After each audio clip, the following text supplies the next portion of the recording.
International Media TV. Television that listens to you. Hi, I'm Johnnie Burrell. Welcome to the program.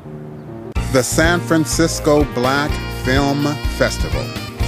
On their last day, Linda and I took a peek.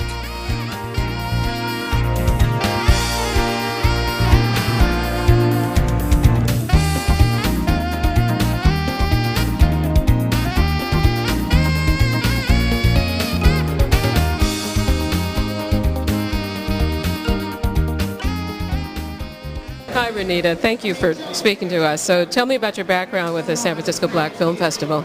So I moved to San Francisco in 2000, and my first experience with the San Francisco Black Film Festival was in 2001.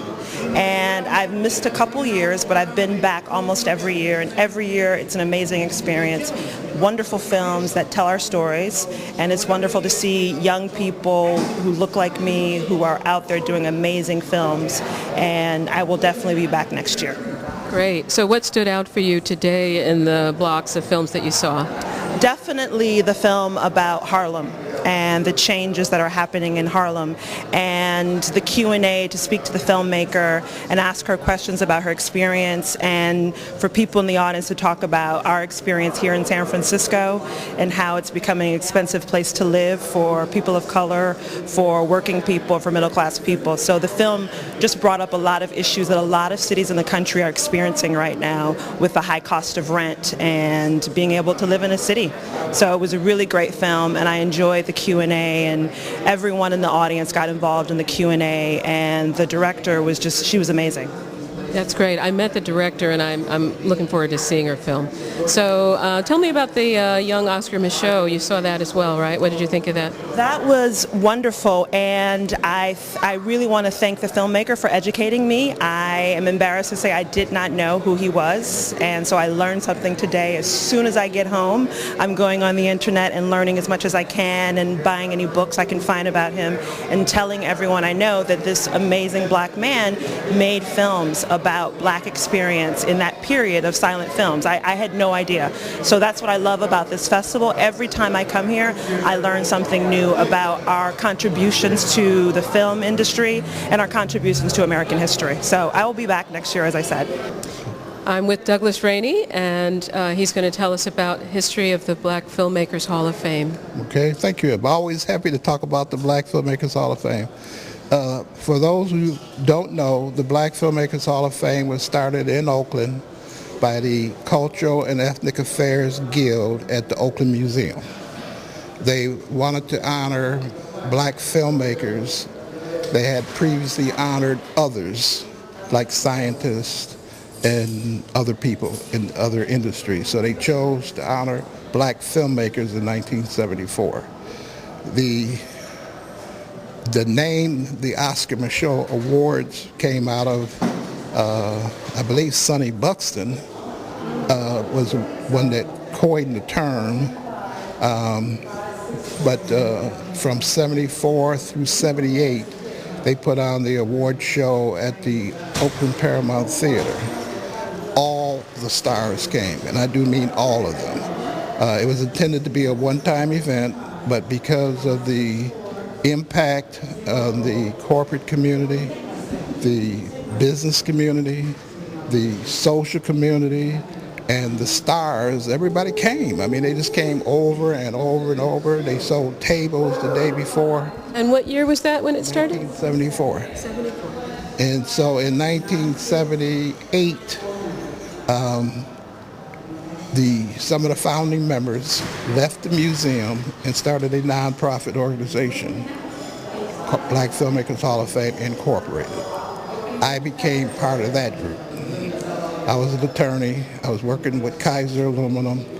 Margot Hicks was the first president. She was working at Kaiser Aluminum.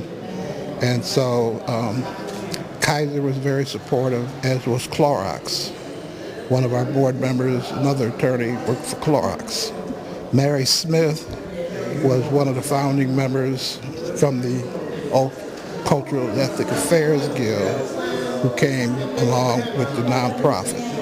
So let me ask you, how long did it run then, from 78 then until 1993. 1993? Okay. 1993 was our last year, unfortunately.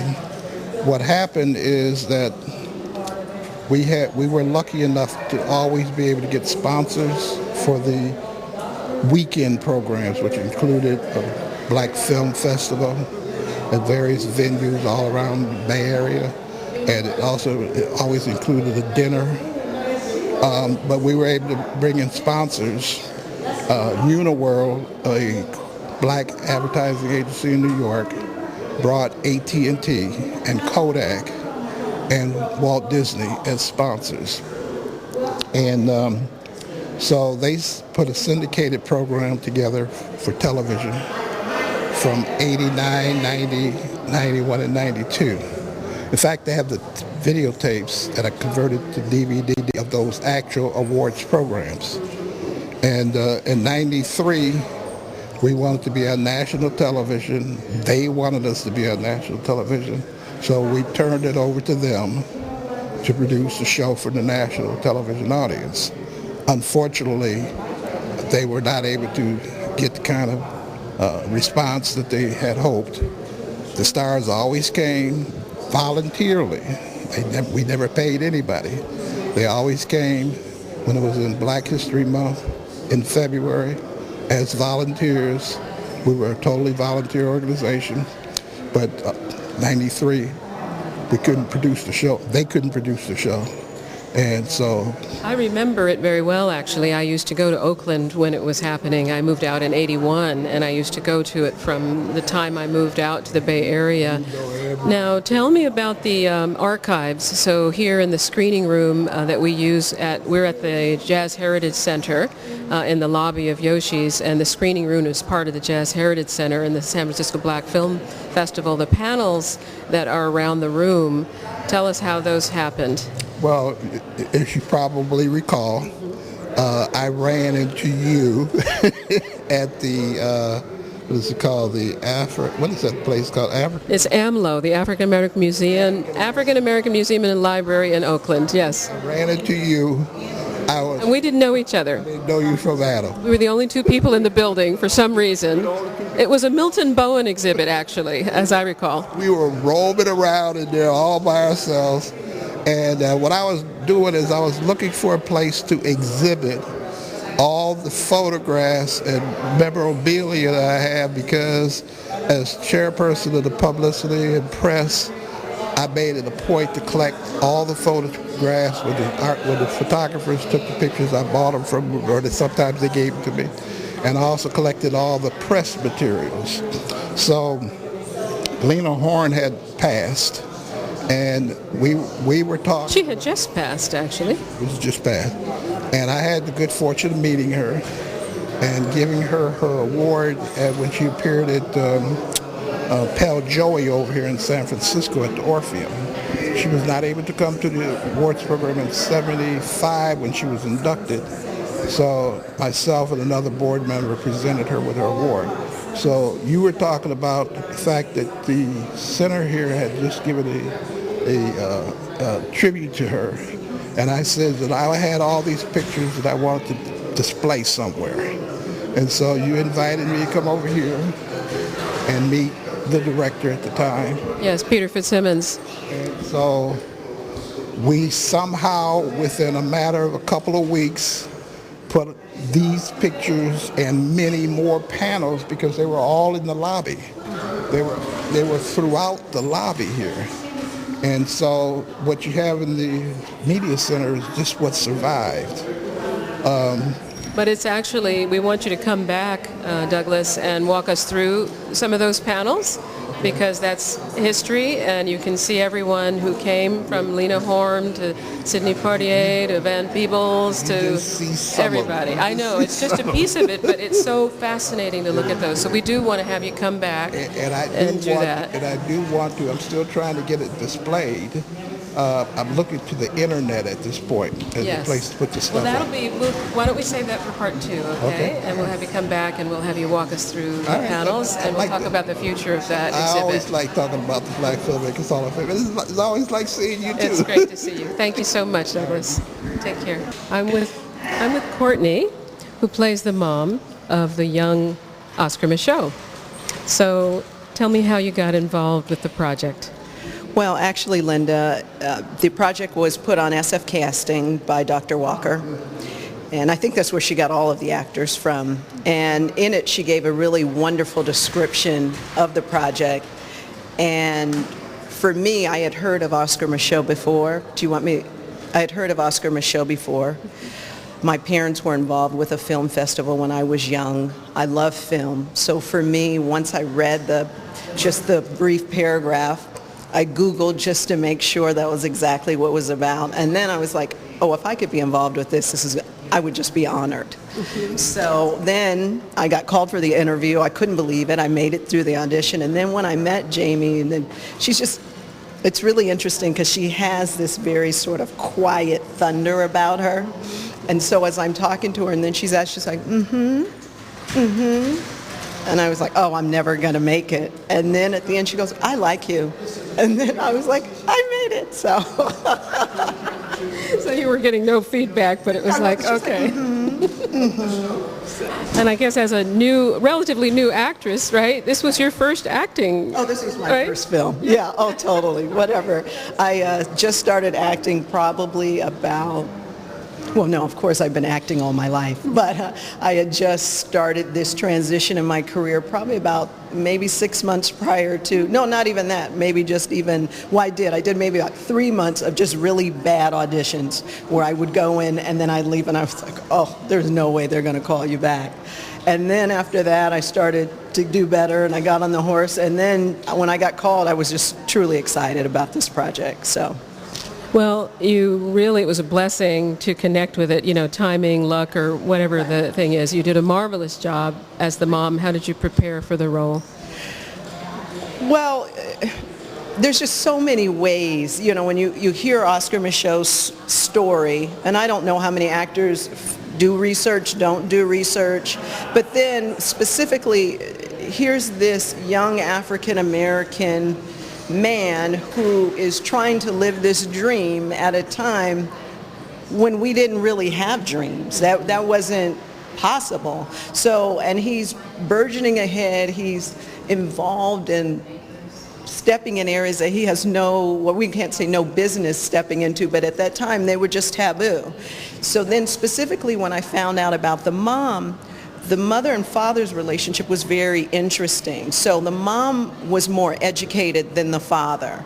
So it was almost like this W.E.D., Du Bois, and, so she was very promotional of Oscar Michaud, going to school, learning, being literate, and the father was very homestead oriented. Mm-hmm. So that part I love. That part was easy to identify with. And then at the same time, here's Oscar, and he is a personality that is not being contained in a time when young boys need to be contained. Mm-hmm. Then on top of that, I have a son. Please, every black mother in America can pull up that fear of, you want your son to push forward, but you don't want him to get into danger. Mm-hmm. And so for me, I projected in that way, and I thought about the time, and the actor he's very fresh. He gets a little fresh. So it was sort of easy in that respect, because I was like, you're not supposed to be doing that. So. Yeah, Akili, right? He's a bundle of energy. He is. Right. It was funny working with him. At a certain point, I just had to turn into mom mode, like his mom was really far away. He looked at me and I was like, I'm still a mom. Well, it really was clear, the connection, the chemistry between the two of you, and I think being a mom does help. And I really appreciated that. It showed how the mom was so instrumental in providing that independence, giving him the space to become the person that he obviously became. Right. So. And the fear, that just inherent fear of how far can they go? You want those dreams to happen, but then you're afraid that if they go too far, will they get hurt? Right. Now, I heard you say inside your other career really is that you're a culinary artist and a chef, and you Yes. have a catering business, right? Well, I had a So- catering business for years, Okay. but I am a French-trained chef. I'm a professional chef, and I am a culinary arts instructor, and then as well I design cooking stages, and I host them and program them almost like TV shows, where I put different chefs on, I put themes together, I run a stage out at the Alameda County Fair and design other stages. So. Oh, that's exciting. Well, I look forward to see you in that iteration of your life as well. So thank you, Courtney, for taking the time to speak to us. It's a pleasure, and enjoy the rest of the festival. All right, thank you so much. I just want to thank all of my family members who showed up here today at the San Francisco Black Film Festival for our screening of the Young Oscar Michaud. Many of the wardrobe that you saw in the short film came right out of our own closets, and you may have noticed that the Young Oscar Michaud and the children were wearing the hats. Those were hats that were supplied by my stepfather here, Maurice Baker. There's also a whole outfit that we pulled from my mother's closet that was on the young actress who played Hetty. So I just want to thank my whole family for supporting my filmmaking career and my writing career. It's been a blessing to be here at the San Francisco Black Film Festival, especially on Father's Day, and to celebrate it here with my own father and with my mother. And my aunt. Has just been a blessing. So I hope everyone has had the opportunity to check out all of the films at the San Francisco Black Film Festival. You can find out more at www.sfbff.com. You can also find out more about the biopic on Oscar Michaud at www.oscarmichaudmovie.com. That's a wrap.